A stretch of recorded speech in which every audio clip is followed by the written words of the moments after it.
Since December na guys, maganda na ulit tayo year-end cost of living vlog, no? So ginawa namin to last year. Actually ano yun, no? Saktong-saktong December 31st. First is yung rent. So last year 1,800 yung rent. This year nag-increase yung landlord namin.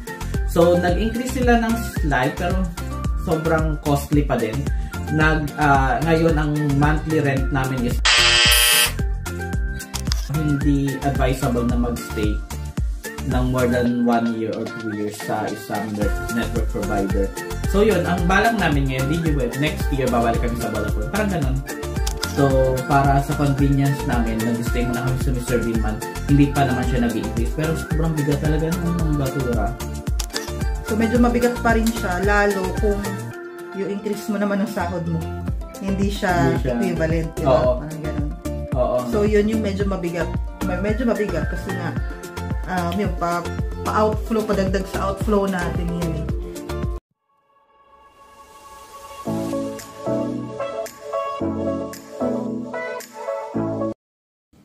Hi guys! Welcome back to our channel. So, magkasama kami ngayon ni Mama Kare. Sit down vlog time for today's video. Since December na guys, maganda na ulit tayo year-end cost of living vlog, no? So ginawa namin to last year. Actually ano yun, no? Saktong-saktong December 31st. Pero ngayon nagkaroon tayo ng time para makapag-vlog. So at least same month pa rin December. Tapos yung ang gagawin natin, same pa rin yung mga categories. Since katulad last year, ipe-paste ko din yung video last year sa description box para may reference kayo. Pero sasabihin natin yung increase or decrease kung magkano din last year kung ngayon. Tapos yun nga, increase or decrease na. Para may comparison kung ano ba, mas nagmahal ba yung cost of living dito sa Ireland compared last year. Pero ano lang din, parang kabiat lang kasi nga may mga, I mean, iba yung circumstances natin ngayon compared to last year, di ba? Ano example? Like, katulad ngayon, pregnant ako. Last year, hindi naman ako pregnant. So, may additional costs lang na na-incur. Yun, yung mga ganung bagay. And then, like, si Penpen, nag-school na this year compared to last year na nasa, lang siya, parang ECCE, yung parang daycare lang nila. So, yun, may mga change sa may mga nagbago ka situation. So, na pwede naging cost no increase or decrease ba ng cost of living natin. Yun lang. So yun yung nga guys, para mas comparable year on year, ang ginawa namin same as last year yung mga expenses namin ng November, yung ginawa natin na monthly cost of living. No? So kasi mas maganda talaga actual yung yung mga pinagbabasihan natin na expenses. So yan, simulan na natin. First is yung rent. So last year 1,800 yung rent. This year nag-increase yung landlord namin. Nakatanggap kami ng letter by August this year na gusto nilang mag-increase yung rent based din kasi sa parang competitive market. Kasi naglatag sila ng mga naglatag sila ng mga dahilan or reason. Mga comparables ba nung apartment natin ngayon para ma-justify nila yung increase nila. Oo. So, kasi yung parang ang nasa market ngayon, ang 2 bedroom, 1 bath, parang maabot daw siya dapat ng 2,500 per, yun yung mga nandun, nakita ko 2,523. So nag-increase sila ng slight pero sobrang costly pa din. Ngayon ang monthly rent namin is 1,875. So nag-increase ng 75 yung rent natin. Pero yun, hindi pa namin sure kung mag-increase pa siya ulit ng 2025. Pero okay pa din kasi nga medyo alam naman natin yung situation dito. May housing crisis pa rin. Tas sobrang mahal talaga ng rent. So etong bahay na to sobrang lapit sa city center. Kaya tas ganun pa din siya ka mura compared sa iba. So pumayag na rin kami. Parang hindi na rin namin dinispute. Hindi na rin natin dinispute. Kasi pwede naman na magreklamo ka or lumipat ka ng bahay, which is hindi namin afford na lumipat ng bahay kasi sobrang okay sa amin tong location. Saka okay pa naman yung price compared sa nasa market na. Tapos house wifi from last year na 35 Vodafone, this year nag-change na kami ng service provider kasi nag 2 years na kami sa Vodafone, which is wala na yung discount. Ngayon, numabot kami one time ng 65 per month ata sa Vodafone. So, nag-decide kami na mag-change na ng network provider at nasa DigiWeb na kami. Pero mas mahal siya ng slight sa Vodafone na binabayaran namin dati, which is 40 per month, 40 euro per month. Pero, nag-increase naman kami ng speed. Kasi from 500 Mbps nung sa Vodafone, ngayon 1,000 Mbps na or 1 gigabytes.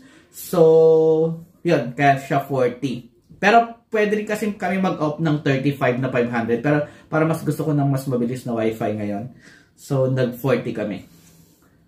Pero sobrang laki kasi din ng naging increase ng Vodafone from 35 last year to 65. Kaya talaga napilitan kami. Though okay din naman yung Vodafone, to be honest. Maganda siya. Kaya lang sobrang naging mataas talaga yung cost niya after nung discount. So ganun kasi yung mga nangyayari dito sa mga service provider. Unlike yung parang hindi siya yung katulad na habang tumatagal ka dun sa service provider, binibigyan ka ng discount for being a loyal customer. Parang hindi ganun sa kanila.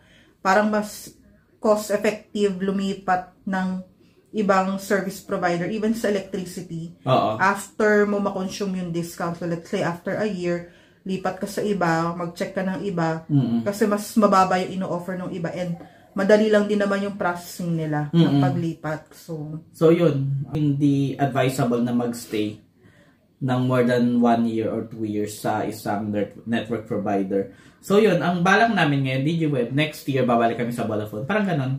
So magkakaroon ulit kami ng discount sa Vodafone. So yun, ang house wifi nag-increase ng 5 euro. So next guys, yung mobile. So from last year, sinabi ko na free kami ng company ng mobile data. Sorry. Ngayon, yung sa plan ko, hindi na ako kasama. Kaya, nagbabayad ako ng 20 euro per month. So, prepaid lang naman siya. Prepaid siya plan. Ginagawa niya. So, yung 20 euro na yun, unlimited na siya for 1 month. Yun. So, idadagdag natin siya sa cost. So, from 0 ng 2023, meron na kaming mobile payment ng 20 euro. Next is gas and electricity. So, nabanggit ko last time, meron, bukod sa electricity, meron kaming gas, which is yung heater namin, and then yung water. So, yun yung gas. Tas electricity naman yung the rest. Yung gas is part, yung stove is part ng gas. Then electricity, the rest, yung ref, yung washing machine and everything. Ilaw, ganyan. So, sa gas muna tayo. 56 per month yung last year, ngayon nag-increase siya sa 77. Quick context lang din, yung last year namin is SSE pa din. So, and then this year, nasa SSE pa rin kami, pero balak namin lumipat by next year, di ba? Pagkatapos mga anak ni Mama Hare. So, medyo nag-increase yata yung rate, no? Kasi lagpas 1 year na tayo eh. So, yun, from 56 naging 77. Tapos, sa electricity, from 61, medyo nag-slight decrease lang tayo to 58 this year. 61 last year, 58 naman this year for electricity. So yun, kaya malaki yung gas ngayon kasi winter na. Winter na, nag-start na ng November. So, nag-heater na kami. Pero ito is after to ng government subsidy, di ba? Hindi pa to. Hindi pa. Wala pa, hindi pa. Okay. May government subsidy kami na 300 yata. Parang 150? 125. Ay, hindi. 250 ma. 125. 125 this coming December, tas 125 sa next, So, yung gas and electricity dito, every other month yung billing. So, ang bill namin, total for gas and for gas is 154 dapat. Dinivide by 2 ko lang, kaya naging 77 kasi 2 months covered ng 2 months. So, yung electricity, 116, dinivide by 2 ko lang, 58. Para ano tayo? Inline, per month. So, yon ang gas and electricity, nag-increase lang ng 19 euro in total. Next, ang water, 0 pa din. Libre ang water dito sa Ireland. Next is grocery. Ito yung medyo masalimuot. Last year, 500 yung cost natin. Ngayon, in-increase ng 530. Pero itong 530 na to, talagang ano siya, actual to na nagastos namin for the month of November lang. So, yun, ang grocery namin sa Dan Store talagang nag-average siya ng 110 to 130 per week. So, yun.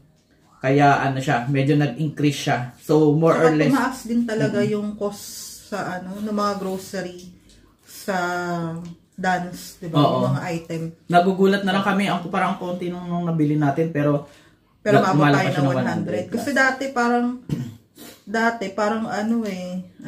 like nakaka 75 lang, parang ganon, 80. Normally bihira mag 100. Pero kasi yun, depende rin talaga sa mga binibili to.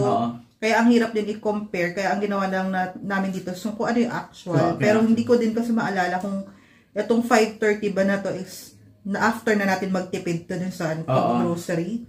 Or kasama pa yung mga lolas. So yun. Kasi medyo medyo naging conscious tayo sa pag-grocery. Kasi nga, tumaas talaga yung presyo niya. Kaya yung medyo yung mindful tayo sa pagbili ng mga grocery this year or this November. Mga dapat lang talaga Kailangan talaga. So next yung Mr. Bean Man, from 30 per month last year, 30 pa rin naman. So walang changes sa Mr. Bean Man. Pero yun, kino-consider din namin na mag-change next year, if ever, kung mas mura sa iba, like sa Recycle Right. Pero wala pa rin talaga kaming idea. So, para sa convenience namin, nag-stay muna kami sa Mr. Beanman. Hindi pa naman siya nag-increase. Pero sobrang bigat talaga ng basura. 30 euro. Next is Leia. So, from 121 euro, na ano lang yon, ang covered nun is ako, saka si Pen, si Mama Kare. Covered naman ako ng covered siya ng company. Tapos, nung last na nakita namin, 129 na pala siya. So, nag-increase lang siya ng 8 euro this year. So, nag-increase nga ang Leia.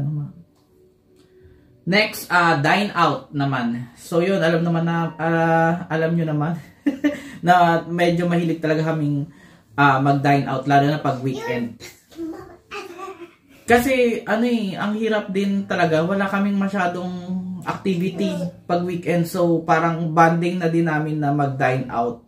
So, treat na rin namin to sa sarili namin. Pero yun, hindi ko naman gina-justify na magastos kami. Magastos talaga kami pagdating sa dine out. So, I'm taking the accountability. In-acknowledge namin. Ito si Pen. Say hi to the vlog. Hi. So, yun. From 137 last year, nag-increase siya actually. Ito based talaga sa actual 260. 260 na yung dine out namin. So, nag-increase kami ng, grabe. Parang, 100% increase tayo 123. Pero, ewan ko kung outlier tong November. Pero, hindi kasi yan din yung, may travel tayo sa Dublin yan, be. Oo.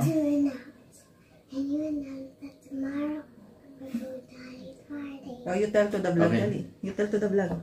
Tomorrow, going to Daddy's party. Yeah. Yes. Excited si Pen kasi first time niyang ma-invite ng classmate niya sa birthday party na hindi parang non-Filipino din, no? Local. Hindi sila local eh. Ay, hindi ba? Pero yun. Tignan natin, mag-enjoy tomorrow si Pen niya. Diba? Sige, doon ka na. Tapos yung announcement mo. So, ano nga ba yung sa dine out ma? Hindi, yung sa dine out kasi nga, tumas talaga siya dahil nag-Dublin tayo. Napasama siya sa November. Nung hinatid natin yung parents namin pa uwi ng Pinas. So, umabot kasi siya dun sa cut-off natin ng ng mga gastos. So, ayun. May mga cost, may mga kain talaga doon na kailangang i-account. So, yun. Pero yun din, this year talaga, sobrang unusual talaga yung gastos natin in relation to travel, tsaka yung sa pagkuha nga ng pagbabakasyon dito ng parents namin.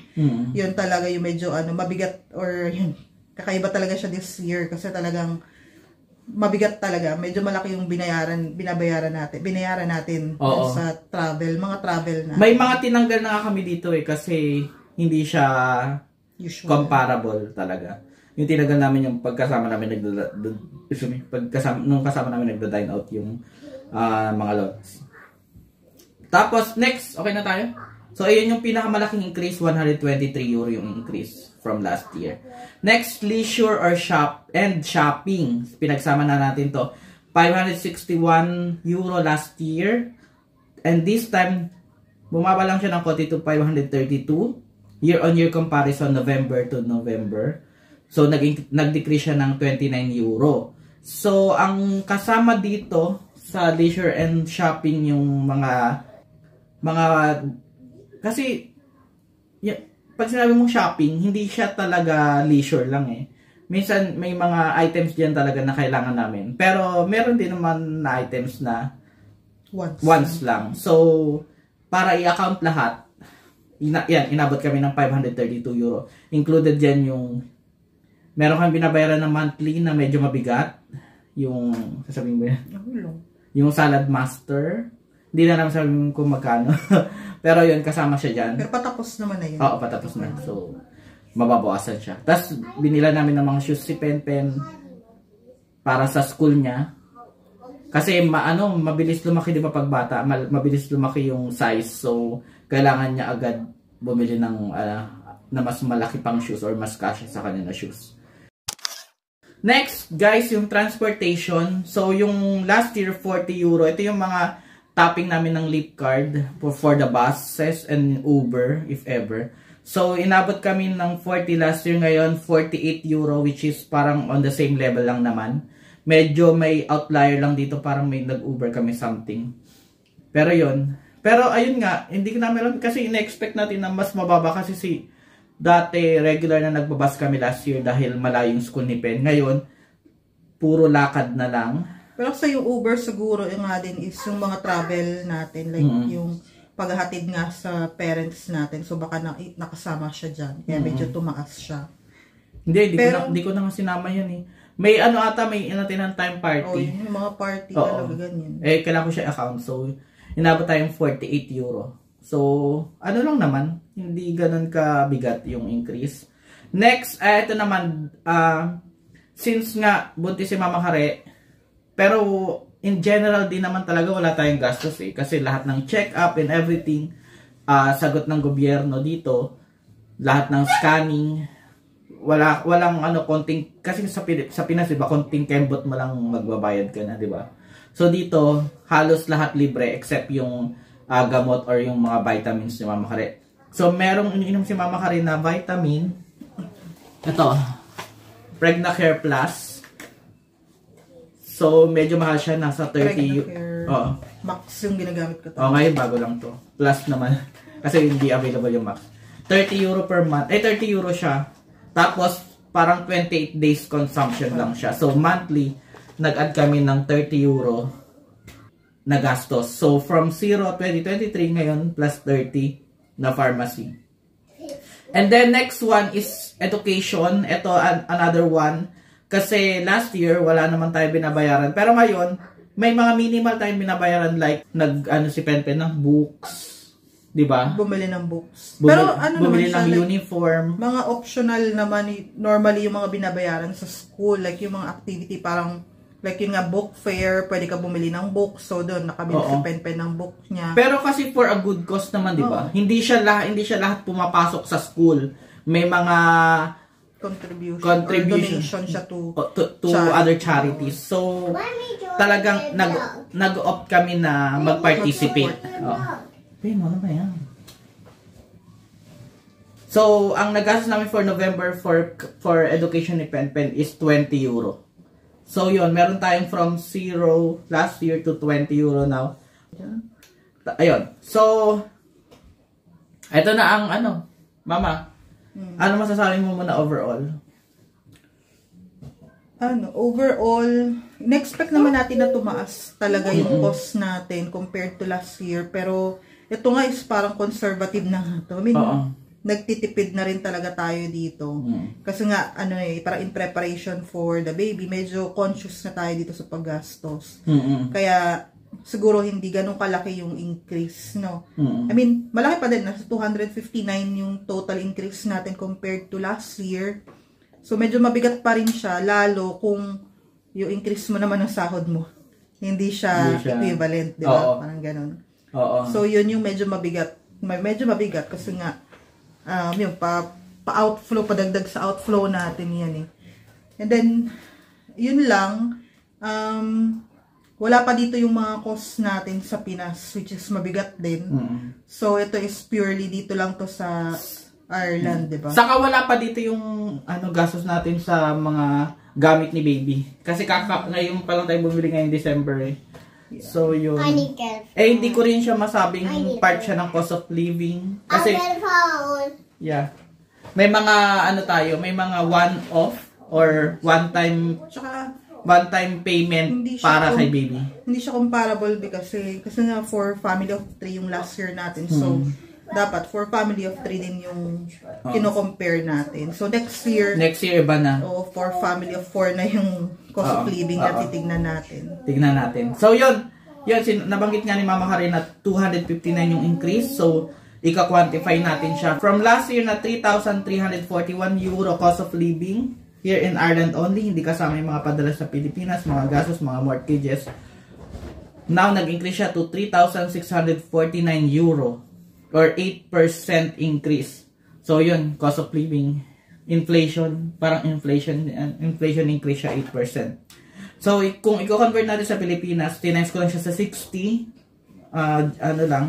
flat rate na palitan, inaabot siya ng 218,940 per month. So, yun. Ano pa ba? Baka may mga nakalimutan na. Wala naman. Wala naman. Na-quantify naman natin lahat. So, yung basis namin dito, yung credit card purchases natin. So, sa lahat naman naka-credit card tayo. Tsaka debit card naman. So, na-monitor naman talaga namin kung ano yung mga ginagastos natin on a monthly basis. Eh. So, yun. Ayun na din. Parang happy naman din ako in a way na hindi naman tayo masyadong nade-deprive dito. Ayun lang din naman. Kasi ang hirap din na sa sobrang tipid mo na de-deprive ka na kami-kami lang nandito, malungkot ka, ganyan. So, pero hindi naman tayo sobrang extravagant. Oo, hindi. Ano pa nga tayo, tipid na yan conscious na talaga yan. Ang pinaka, lang talaga natin dito is, yung gas talaga yung dine out. Pero like yung mga travel, wala naman tayong travel eh. I mean, nag-travel tayo. Dahil si Mama Karen. Tsaka yung mga travel natin dito lang din sa Ireland. Pero kasi mahal din yung travel dito sa Ireland. So, pero yun, magastos, para overall magastos this year compared to last year. Pero, manageable pa naman. Manageable. Para mas okay pa din naman compared to last year. Kasi ngayon, full-time na nag-work tayo pareho, di ba? Oo, so, kasi last year, half year lang ako nag-start. June ako nag-start last year. So ayun. So ngayon, full-time tayo nag-work. So, kaya medyo full year. Okay naman. Pero yun din, parang for transparency, no? Hindi lang talaga ito yung cost natin, no? Marami pa tayong cost sa Pinas. Lalo, yun nga yung nakaraan na, pati yung mga travel natin dito kasama sila Mama, di ba? So, yun, hindi talaga sinama. Kasi, saka hindi talaga yun na plano ba? Parang talagang pinush lang talaga natin. So, medyo malaking part din yun ng gastos this year, parang in general. And then, yung may mga one-off din tayo na gastos sa Pinas, like yung nagpa-renovate tayo ng bahay or ng condo. So, yun, may mga gastos din.